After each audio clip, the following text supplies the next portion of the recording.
Hello, it's John Heaton, and this evening I'm going to review this album from George Harrison, released in 1992, taken from the December 91 Japan concerts that he did with Eric Clapton and his band. And as you probably know, George didn't tour a lot after he left the Beatles. He did, of course, the famous Bangladesh concert, and then he thought it was a good idea to tour the US in 1974 with the Dark Horse album having just been released, but he'd lost his voice, and it didn't go very well, so you didn't see George on stage hardly at all for the next 17 years. And then Eric persuaded him to go to Japan with him, and that's the only place they did concerts in, apart from a one-off concert in London the following year, which I'll talk about. So before I go through this album, I just want to maybe talk about the Beatles' live work after they left the band. I think in no case are we completely satisfied with the live work. John Lennon, as we've seen, did the one-to-one concert and then performed with Elton, and that's about it we have from him, apart from a couple of early appearances with Yoko and Plastic Ono Band. And he probably might have toured with Double Fantasy, but it was not to be. Paul got off to quite a low-key start, and this is a bootleg I have, Wings Over Switzerland, with a very mouth-watering lineup on the back. Tracks from mainly from Wildlife, and are there any tracks from Ram on here? Yeah, one, Smile Away, and the famous Wings tour bus. This is a bootleg, and unfortunately the quality is not very good. And they've even spelt Henry McCulloch's name wrong. They've called him Henry McCullus. But anyway, it's a nice cover and it's a nice collector's item, even though it's a bootleg. And I have a few George bootlegs. The 74 tour I talked about is on this CD. But the quality of his voice is pretty bad, and it's not a very enjoyable listening. I think if they brought that out officially, the sound is quite a bit better than it is on here. Because there were clips, I think there was one clip of him performing What Is Life on the Living in the Material World documentary, and that was pretty enjoyable. So anyway, after that we had nothing until December 91.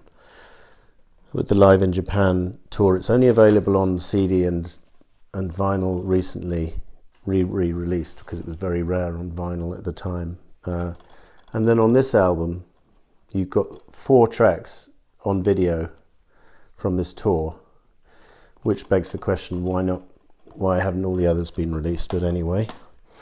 And then, personally, I got to see George on the 6th of April 1992 at the Royal Albert Hall. And this is the bootleg of that particular gig. So about 4 months after the Japan tour, a one-off concert in aid of the Natural Law Party, which was a kind of Maharishi-based party which was running for office in the 1992 UK general election. So George did a benefit gig for them. And I was in the second row, and it's one of the highlights of my life, really, being at that concert, made even more memorable by the fact that Ringo came on at the end and performed While My Guitar and Roll Over Beethoven with George and the band. And it was literally like, which Beatles shall I look at? There are 2 right in front of me here, within 10 or 15 yards of me, and it was just amazing.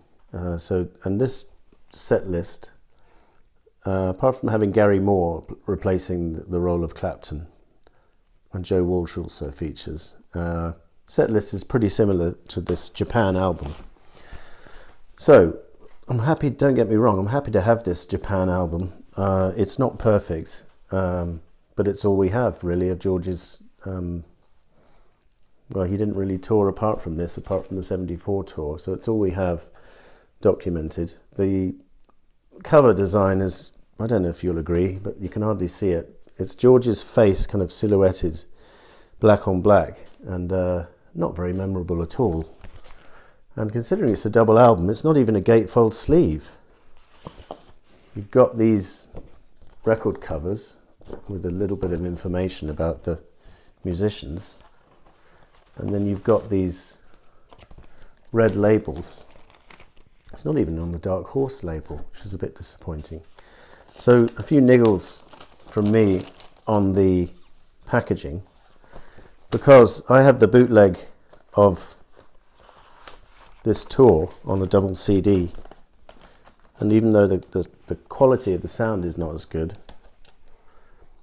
the packaging, even though it's only a CD, they've basically replicated I think this is a replica of the Japanese tour program, because you've got the song or the musicians, I suppose, listed in Japanese there, and then the text is all in Japanese, and there's some great pictures in this booklet. Some of them taken at George's house in Henley, I guess. This is him by his jukebox. And just a really nice bit of packaging. And they could have replicated that for the live album, but they didn't. It's very minimal, and one feels it's almost grudgingly released, and one feels almost that George only grudgingly toured. I think Eric's on record saying that his heart wasn't really in it.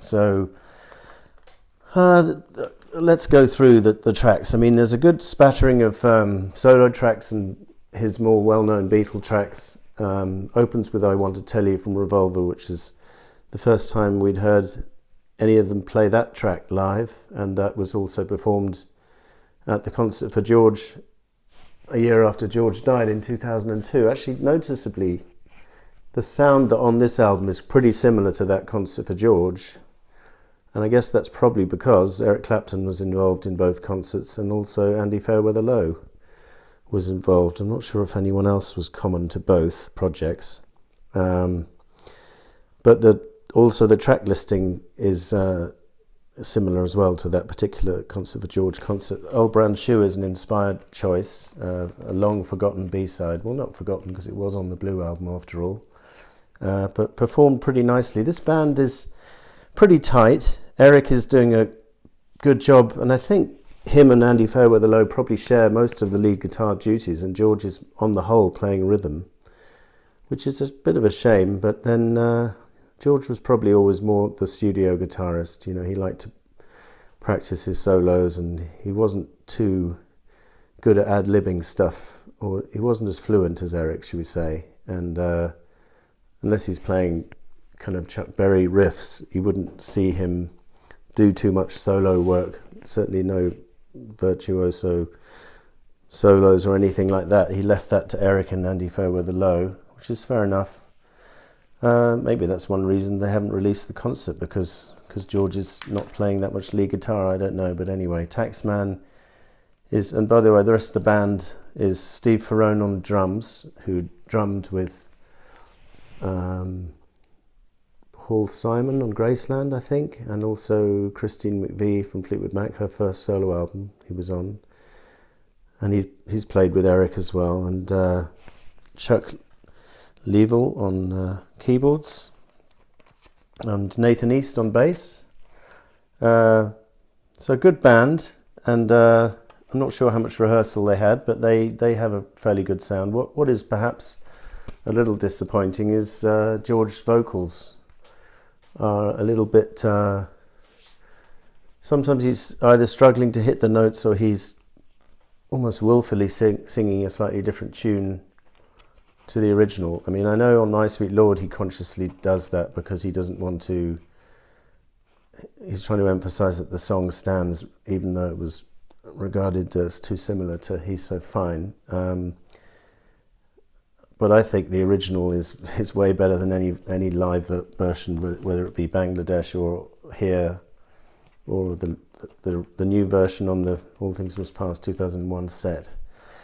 Nothing beats the original. In fact, in most cases, the original is better than these live versions. Not to say that this album is not enjoyable. It's quite a romp, really. I had it in the car this week, and I was enjoying quite a bit of it.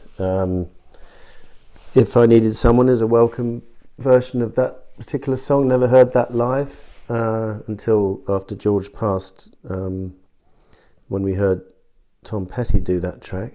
But this was the first time that George had performed it. Give Me Love, which had been performed on the 74 tour, is done reasonably well, but not a patch on the studio version, if I'm honest. Something is done pretty well. I don't think he's playing the solo on here. I might be wrong. What Is Life, Dark Horse, Piggies, interesting versions. Got My Mind Set on You, I had to skip because I don't much care for that. Heard it too often anyway. Cloud 9 was not the best track for me on the album, and live it's even less memorable. The track which I found putting on repeat was all those years ago. I think it's a superb version, very close to the studio version, right down to the backing vocals which Paul and Linda had done on the original, and the drums and the keyboard sound of, I think it was Mike Moran, is replicated very well on this album, and spirited vocal performance, and I think it's the highlight of the album for me, and just a much more memorable single because the words are so heartfelt than, for example, Got My Mind Set on You, which is just a cover song of a girl-boy type lyrics and stuff. What else? Cheer Down is an okay song he did for South Pacific, the film. It's performed okay here. Devil's Radio, not a patch on the album version, I'm afraid, and vocally it suffers. George is struggling here. The reviews were mixed, by the way. Some of them said that George was struggling, and others said he was doing a good job, and one reviewer said it's better than Paul's live albums of the same period, which I'd probably agree with, but that's just probably through overkill. I think we've had too many live albums from Paul over the years, to the point where now we don't need any more. But certainly, if you're asking for my top solo live Beatles album, it would be Wings Over America by quite a distance. Anyway, what else have we got? A spirited version of While My Guitar Gently Weeps, with Eric doing his tasteful guitar that was on the original. And it finishes with Roll Over Beethoven, which is okay. Preferred it when I saw it live in concert at the Albert Hall. So I imagine these concerts were very enjoyable if you were near the front, and you had a good view and stuff. On record, I play this album occasionally, and as I said, I enjoyed playing it this week, but it's never going to be up there in my top albums or anything solo-wise. So thanks for watching, and see you next time.